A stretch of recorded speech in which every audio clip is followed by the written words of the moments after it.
बिस्मिल्लाहिर्रहमानिर्रहीम। अस्सलाम वालेकुम दोस्तों। आज हम बात करेंगे कि किसी सोसाइटी के अंदर या किसी भी इलाके में जब आप कोई घर, दुकान या प्लॉट ख़रीदते हैं तो आपको कौन कौन सी चीज़ों के हवाले से एहतियात करना ज़रूरी है। आमतौर पर देखा यह जाता है कि दो पार्टीज़ के दरमियान किसी प्लॉट, किसी दुकान या किसी घर के हवाले से एक डील होती है, एग्रीमेंट टू सेल किया जाता है और उसके कुछ अरसे के बाद मामला सेटल नहीं होते और वो केस अदालतों में चला जाता है और फिर कई साल तक लिटिगेशन चलती है। तो बहुत सारे दोस्त इस हवाले से हमें सवालात पूछते हैं। इसमें हम बात करेंगे कि जब आप कोई प्रॉपर्टी, कोई दुकान, कोई मकान या प्लॉट जब ख़रीदने लगते हैं तो आपको वो कौन सी 1, 2, 3 बेसिक चीज़ें हैं जिसका आपको ख्याल रखना चाहिए। इस हवाले से सबसे पहले आप इस बात को ज़हन में रखिएगा कि जब आप कोई प्रॉपर्टी ख़रीदने लगें तो आपको उस हवाले से देखना होता है कि इसके ऊपर अदालत से कोई ऑलरेडी कोई स्टे तो नहीं लगा हुआ, इसकी कोई लिटिगेशन तो नहीं चल रही है। तो आप जिस पार्टी से वो प्रॉपर्टी ख़रीदते हैं आप उससे एक तो उसकी फ़र्द की कॉपी लेते हैं नॉर्मली, उसके साथ साथ आप नॉन अकम्बरेंस सर्टिफिकेट का मुतालबा आपको करना चाहिए। वो सर्टिफिकेट जो है वो तहसीलदार और उसके सब रजिस्ट्रार के सिग्नेचर के साथ पटवारी आपको प्रोवाइड करता है, जिसके ऊपर ये श्योरिटी दी होती है कि इस प्रॉपर्टी के ऊपर किसी किस्म का कोई स्टे या कोई मॉर्गेज नहीं है, ये बिल्कुल नीट एंड क्लीन प्रॉपर्टी है, आप इसको परचेज़ कर सकते हैं। दूसरा, जब आप प्रॉपर्टी ख़रीदते हैं तो आपको मौके के ऊपर जाके उस प्रॉपर्टी को विज़िट ज़रूर करना चाहिए फ़ाइनल डील करने से पहले। अक्सर केसेस में देखा जाता है कि आप किसी डीलर के पास बैठते हैं या किसी और शख्स के पास बैठ के उसने आपको डॉक्यूमेंट्स दिखा दिए और आपने उसके साथ डील फाइनल कर ली, ये समझ कर कि ये मुझे जो कि सस्ता मिल रहा है तो जल्दी जल्दी इसको मैं परचेज़ कर लूँ।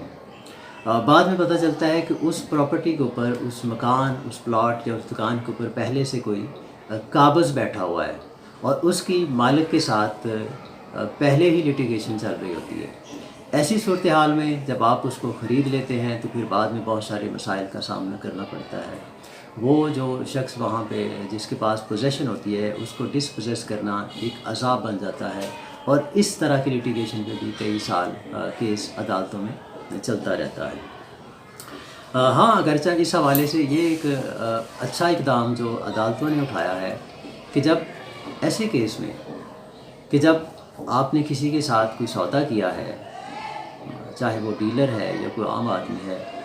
तो होता ये है कि वो जो आपसे कोई चीज़ ख़रीदने लगता है तो लेट्स से कि अगर वो 2 करोड़ की प्रॉपर्टी है तो वो उसमें से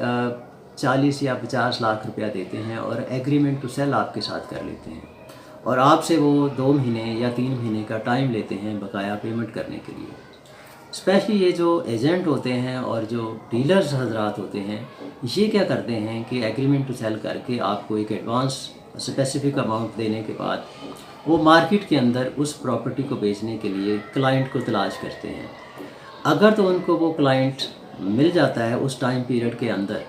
तो वो एक प्रॉफिट मार्जिन अपना रख के उसको 2 करोड़ से ज़्यादा की बेच सकते हैं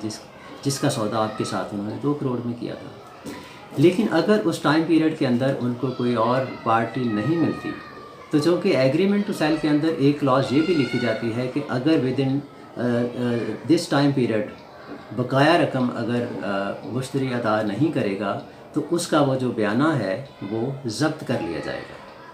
उससे बचने के लिए फिर वो जो एजेंट है या वो डीलर है वो खुद या अपने किसी और एजेंट के थ्रू वो कोर्ट के अंदर एक केस दायर करके उस प्रॉपर्टी का स्टे ले लेता है। इस तरह से लिटिगेशन स्टार्ट हो जाती है और आपकी वो प्रॉपर्टी जो आप अपनी तरफ से 2 महीने में सेल करने जा रहे थे वो बिकने से भी रुक जाती है और कई साल तक आपका केस जो है वो अदालतों में चलता रहता है। इसका हल अदालतों ने अब ये निकाला है कि जब ऐसा शख्स जो कोर्ट ऑफ लॉ में जाता है कि जी मैंने एडवांस में कुछ रकम पे की है और अब बकाया रकम जो है वो मैं देना चाहता हूँ, ये ले नहीं रहे, या कोई भी ग्राउंड बना के जब वो अदालत से स्टे लेते हैं, तो अदालत उसको पहली या दूसरी पेशी पे कहती है कि वो जो बकाया कंसिडरेशन अमाउंट है,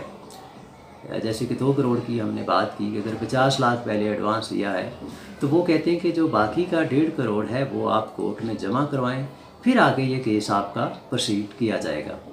इस तरह से वो जो कंसेंट होती है उस प्लेंटिफ की, या वो जो केस का मुद्दई होता है, वो सामने आ जाती है कि ये वाकई जेन्युइन मुश्तरी है, ख़रीदार था, या ये दो नंबर तरीके से किसी प्रॉपर्टी के मालिक को तंग करने के लिए ऐसी हरकत कर रहा है। इस तरह से उसको रोकने के लिए ये अदालतों के अंदर ये एक अच्छा इक़दाम इसमें किया गया है। इस तरह से आप अगर किसी सोसाइटी में आप कोई प्रॉपर्टी ख़रीदते हैं तो आपको फ़ाइनल डील करने से पहले प्रॉपर्टी के ऑफिस को ज़रूर विज़िट करना चाहिए। वहाँ जाके उस प्रॉपर्टी के हवाले से, उस प्लाट या उस मकान के हवाले से पूरी डिटेल आपको लेनी चाहिए कि उसके ऊपर किसी किस्म का कोई टैक्स या कोई जुर्माना वगैरह तो नहीं है। इसके साथ साथ बहुत सारी सोसाइटीज़ जो लाहौर की सराउंडिंग में है, यहाँ भी कोई डेवलपमेंट अथॉरिटी है जिस शहर में, जैसे लाहौर के अंदर LDA है, इस तरह बाकी शहरों में भी है, तो वो किसी भी सोसाइटी को जब अप्रूव करती है तो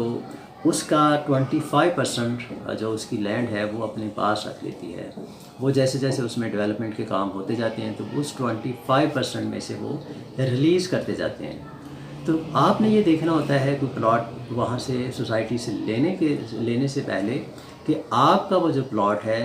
वो 25% के अंदर तो नहीं आ रहा, क्योंकि अगर उसके अंदर है तो फिर ऑब्वियसली उसके अंदर काफ़ी डिले होगा, आपको वो प्रॉपर्टी मिलने में टाइम लगेगा। तो इस किस्म की कबाहत से बचने के लिए भी आपको सोसाइटी का ऑफिस पहले विज़िट करना चाहिए और मौके पे जाके अपने प्लॉट की लोकेशन को ज़रूर देखना चाहिए।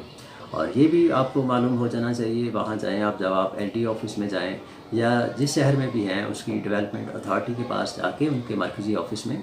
आप वहाँ से मालूम करें कि ये जो सोसाइटी है क्या ये अथॉरिटी से अप्रूव्ड है या नहीं।